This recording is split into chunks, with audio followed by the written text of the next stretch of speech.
गुवाहाटी स्थित बडोलेण्ड गेस्ट हाउसत आमार press club of Guwahati और गुवाहाटी मेट्रो सिटीर आटाइबिलाक सांबादिक बंधुसकलक निखिल बर' छात्र सन्था बर' साहित्य सभा दुलाराय बर' हारिमु आफाद और गांधी हिंदुस्तानी साहित्य सभार तरफर পৰা আমি শুভেচ্ছা और धन्यवाद ज्ञापन करिছো। আজি আমি চাৰিটা সংগঠনে আহি থকা 15 আৰু 16 নৱেম্বৰ নতুন দিল্লীৰ ৰাজঘাট স্থিত ইন্দিৰা গান্ধী সাই স্টেডিয়াম ইনডোৰ ষ্টেডিয়ামত অনুষ্ঠিত হ'বলগীয়া বডোলেণ্ড মহোৎসৱ এই মহোৎসৱক আগত ৰাখি পেলাই আমি এই প্ৰেছ মিট আয়োজন কৰিছো और ये दुदिनिया कार्यसूची खूब सुंदरभावे आमार भाषा कला संस्कृति लोकाचार सकलो दिख आमी आगत राखी पेलाय ये दुदिनिया महोत्सव कार्यसूची आमी आयोजन करिछु।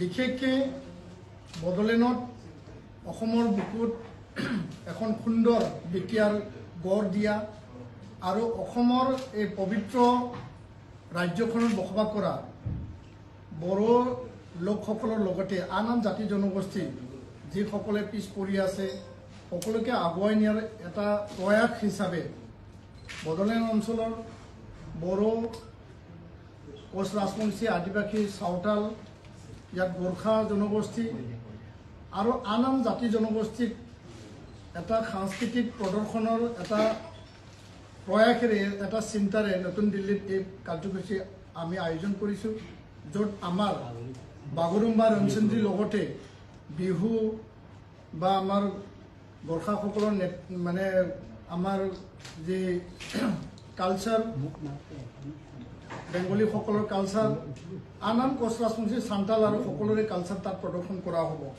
दुदिनिया এই महोत्सवत प्रथम दिना शुभारम्भणी हब 15 तारिखे दिनर भागत पताका उत्तोलन हम चारिटा संगठनर सन्धिया 6:30 बजात आमार मूल कार्यसूची आमी राखिछु जत बडोलेण्ड महोत्सवर शुभारम्भणी हम और ये शुभारम्भणी अनुष्ठान देशर माननीय प्रधानमंत्री यशस्वी प्रधानमंत्री नरेंद्र मोदी डांगरियाक आमी आमंत्रण जनाइछु 6:30 बजात तेও उपस्थित हम और प्राइम मिनिस्टर अफिसर अलरेडी आमाक कन्सेंट दिसे जे यशस्वी प्रधानमंत्री नरेंद्र मोदी डांगरिया এই অনুষ্ঠানত উপস্থিত থাকিব। লগতে অসমৰ মাননীয় মুখ্যমন্ত্ৰী ডক্টৰ হিমন্ত বিশ্ব শৰ্মা ডাঙৰীয়া আৰু বিটিআৰ প্ৰধান প্ৰমোদ বড়ো ডাঙৰীয়া এই অনুষ্ঠানত উপস্থিত থাকিব। বিশিষ্ট গণ্যমান্য ব্যক্তিসকল একাডেমিচিয়ান প্ৰিন্সিপাল ভাইচ চেঞ্চেলৰ আমাৰ এমপিছ এমএলএছ ইএম এমচিএলএছ আৰু 5000 বডোলেণ্ড অঞ্চলৰ পৰা এই দুদিনীয়া কাৰ্যসূচীত অংশগ্ৰহণ কৰিব আৰু খুব আশাৰে সেই কাৰ্যসূচী সকলোৱে বাট চাই আছে। দুখন ট্ৰেইন গুৱাহাটী আৰু ৰাঙাপাৰাৰ পৰা বিশেষ এটা ট্ৰেইন শান্তিৰ ট্ৰেইন হিচাপে আমি বিশেষ ট্ৰেইন দুটা আমি ইয়াত ৰেডি কৰি ওলাইছো। অহাকালি 8 বজাত গুৱাহাটী কামাখ্যা ষ্টেচন আৰু ৰাঙাপাৰাৰ পৰা এই ট্ৰেইনখন বডোলেণ্ড মহোৎসৱ উপলক্ষে দিল্লীত ৰাওনা হ'ব আৰু 15 तारिखे 6:30 बजात সেই অনুষ্ঠানটো খুব সুন্দৰকৈ আমি আয়োজন কৰিবৰ কাৰণে আমি প্ৰচেষ্টা হাতত ৰাখিছো। 16 তাৰিখে আমাৰ বড়ো সাহিত্য সভাৰ 73rd প্ৰতিষ্ঠা দিৱস আৰু এইটো সাহিত্য সভাৰ যে প্ৰতিষ্ঠা দিৱস এইটো আমাৰ আত্মাৰ স্বৰূপ হয়।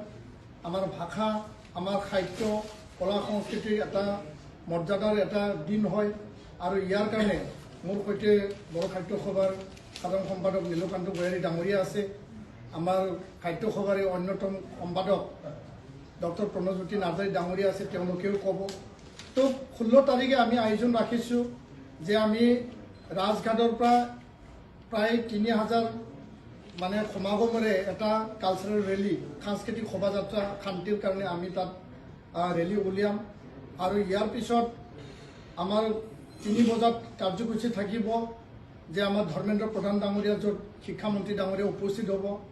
बर्तमान आमार राष्ट्रीय शिक्षा नीतिर ऊपरत माने बड़ो माध्यम बा आन आन मातृभाषा माध्यम आगुवाई निब लागे यार कारणे जिखिनि प्रचेष्टा बा प्रयास राष्ट्रीय शिक्षा नीतिर आधारत आमी आगबाढ़ी যাব लागे तार कारणे आलोचना चक्र इयात रखा होइसे।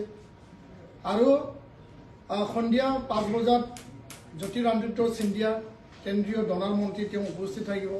টুৰিজিম আৰু কালচাৰৰ যোগেদি সাংস্কৃতিক আৰু পৰ্যটনৰ যোগেদি বিটিয়াৰ অঞ্চলখন যেহেতু মানাস ৰাষ্ট্ৰীয় উদ্যান আছে, ৰায়মনা ৰাষ্ট্ৰীয় উদ্যান, চিকনা জৈলভ ৰাষ্ট্ৰীয় উদ্যান, ইণ্ডো ভূটান টুৰিষ্ট যি হটস্পট, সেইখিনি আমি ইকনমি আৰু এমপ্লয়মেণ্ট জেনেৰেশ্যন আমাৰ নৱপ্ৰজন্মক সংস্থাপনৰ কাৰণে অৰ্থনীতি দিশত পৰ্যটনৰ দিশত আমি আগুৱাই নিয়াৰ কাৰণে দেশ আৰু দুনিয়াত এটেনশ্যন দিবৰ কাৰণে আমি এই কাৰ্যসূচী আলোচনা চক্ৰ মানে ইয়াত ৰাখিছোঁ। আৰু সন্ধিয়া আমাৰ সাংস্কৃতিক এটা কাৰ্যসূচী আছে য'ত কেন্দ্ৰীয় জনজাতি পৰিক্ৰমা মন্ত্ৰী জয়েল ওৰাম ডাঙৰীয়া তাৰ উপস্থিত থাকিব আৰু renown classical dancer Sonowal Mansingh ডাঙৰীয়া তেওঁ উপস্থিত থাকিব। তো দুদিনীয়া আমি এই কাৰ্যসূচী ৰাখিছোঁ। মূল কথাটো হ'ল যে 2020 27 জানুৱাৰীত বড়ো শান্তি চুক্তি সম্পাদিত হৈছিল।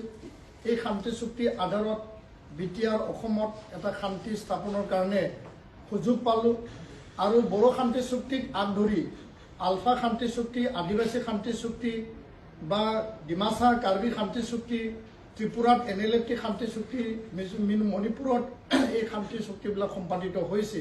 তো এই শান্তি চুক্তি এটা আশাৰ ৰেঙনি হয় 5 বছৰ অতিক্ৰম হ'বলৈ হৈছে। তো ইয়াৰ দফাবিলাক ৰূপায়ণ হৈ আছে, আধৰুৱা দফা আমি ৰূপায়ণ হোৱাটো বিচাৰিছোঁ।